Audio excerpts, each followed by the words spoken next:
परमात्मा की साधना से साधक को विशेष राहत मिलती है और इसीलिए परमात्मा की भक्ति की जाती है कि हमारे प्रारब्ध के अंदर यानी हमारी किस्मत के अंदर जो दुख हो उनका निवारण हो, क्योंकि पाप कर्मों के कारण कष्ट आते हैं और पुण्य कर्मों के कारण सुख प्राप्त होते हैं। जो हमारे जीवन में, जिसको हम प्रारब्ध कहते हैं, जो हमारे जीवन के अंदर दुख आते हैं वो पाप कर्मों के कारण आते हैं। जो हमारी किस्मत के अंदर पूर्व निर्धारित होते हैं और सुख जो हमें यहाँ सांसारिक सुख प्राप्त होते हैं वो भी हमारी किस्मत में, जिसको हम प्रारब्ध कहते हैं, वो पहले ही निर्धारित होते हैं, फिक्स्ड होते हैं। तो जो हमें सुख प्राप्त होते हैं हमारे पूर्व जन्म के पुण्यों से होते हैं और जो दुख प्राप्त होते हैं वो भी पूर्व जन्म के पापों से होते हैं। और परमात्मा की भक्ति इसीलिए करते हैं कि हमारे जीवन में आने वाले पाप कर्मों के कारण जो प्रारब्ध के कष्ट हैं, दुख हैं, वो टल जाएं। और यदि भक्ति करते करते भी वो संकट ज्यों के त्यों अटैक करते हैं, कैर ढा देते हैं, तो वह भक्ति गलत है, वो साधना ठीक नहीं है। क्योंकि परमात्मा के गुणों में लिखा है कि परमात्मा की सत भक्ति पूर्ण संत से लेने के बाद पाप कर्मों का नाश हो जाता है। और पाप कर्मों का नाश हो गया तो फिर दुख नहीं रहेंगे, क्योंकि दुख का मूल कारण पाप ही होता है। जैसे पैर में कांटे लगे हों और कांटा निकाल दिया जाए तो फिर दुख रहेगा ही नहीं। और भविष्य में जो हमारा पथ है, रास्ता है, उसके कांटे साफ कर दिए जाएं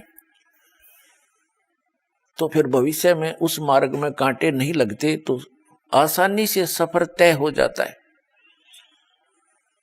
तो इसके लिए क्या बताया है कि जो सत साधना हो और पूर्ण संत की शरण हो, पूर्ण परमात्मा अल्लाह अकबर कादिर भगवान यानी समर्थ परमात्मा की भक्ति हो, तो फिर वो क्या करता है कि जो पूरी मर्यादा में रहकर साधना करते हैं भक्त आत्मा, उनके भविष्य के पाप कर्मों का नाश कर देता है। जैसे पति भरता जमी पर जो जो धर है पाँव और समर्थ झाड़ू देत है, ना काटा लग जावे।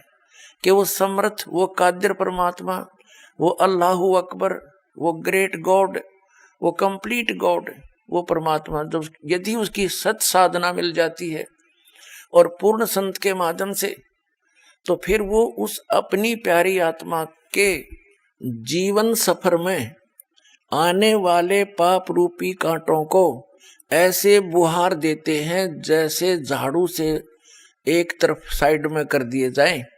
तो कहते हैं पति भरता। पति भरता का अर्थ है एक परमात्मा को इष्ट रूप में मानकर, एक यानी समर्थ उस अल्लाह अकबर की भक्ति करने वाला, अन्य किसी देव में एज ए इष्ट रूप में श्रद्धा न रखने वाला और सत भक्ति करता हुआ उस अपने जीवन रूपी सफर पर यात्रा कर रहा होता है, तो वो समर्थ परमात्मा अल्लाह अकबर अर्थात कादिर भगवान ऐसे झाड़ू देता है कि कहीं मेरी प्यारी आत्मा को कांटा ना लग जाए।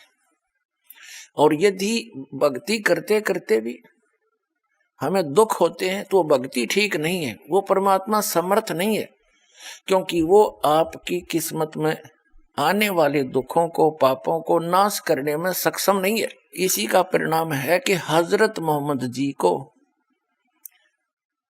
उस परमात्मा की भक्ति से कोई लाभ नहीं हुआ, क्योंकि उन्होंने कुरान शरीफ के ज्ञानदाता को अल्लाह अकबर मान रखा था। लेकिन वो कुरान शरीफ का ज्ञानदाता सूरत फुरकानी चैप्टर 25 आयत नंबर 52 से 59 में स्पष्ट करता है कि वो अल्लाहु अकबर तो कोई और परमात्मा समर्थ उसी की भक्ति के लिए प्रेरणा करता है और कहता उसकी खबर मैं नहीं रखता। यानी कौन? कुरान शरीफ का ज्ञानदाता उस समर्थ परमात्मा अल्लाहु अकबर, उस बड़े भगवान की, उस ग्रेट गॉड की जानकारी नहीं रखता, ना उसकी भक्ति विधि से परिचित है। उसने तो सूरत फुरकानी 25 आयत नंबर 59 में स्पष्ट कर दिया है कि ये वही परमात्मा है अल्लाहु अकबर, जिसने 6 दिन में सृष्टि रची और 7वें दिन तख्त पर जा बैठा। उसकी खबर किसी बाखबर से पूछ लो, मुझे ज्ञान नहीं। यही कारण रहा कि पूरा मुसलमान समाज इस कुरान शरीफ के ज्ञानदाता को अल्लाहु अकबर मानकर भक्ति कर रहा है। उसके द्वारा बताई गई ये नमाज, रोजे और बंग जिसको अजान बोलते हैं, और साथ में ये मांस वगैरह भक्षण करना, ये समर्थ का आदेश नहीं, ये तो इस कुरान शरीफ के ज्ञानदाता के द्वारा बताई गई भक्ति विधि है। और ये समर्थ है नहीं, जिस कारण से हजरत मोहम्मद जी को कोई आध्यात्मिक लाभ प्राप्त नहीं हुआ। पुण्यात्माओं, हजरत मोहम्मद जी जैसा ईमान अन्य मुसलमान नहीं रख सकते, और हजरत मोहम्मद जैसे नम्रात्मा के ये मुसलमान नहीं हो सकते, और हजरत मोहम्मद जैसे भक्ति अन्य मुसलमान नहीं कर सकता। और ऐसी पुण्यात्मा को ऐसे कहर टूटे, उसका कारण यही था कि भक्ति ठीक नहीं है, ये कंप्लीट गॉड नहीं है। जिसको कंप्लीट गॉड मान के पूरा मुसलमान समाज भक्ति कर रहा है।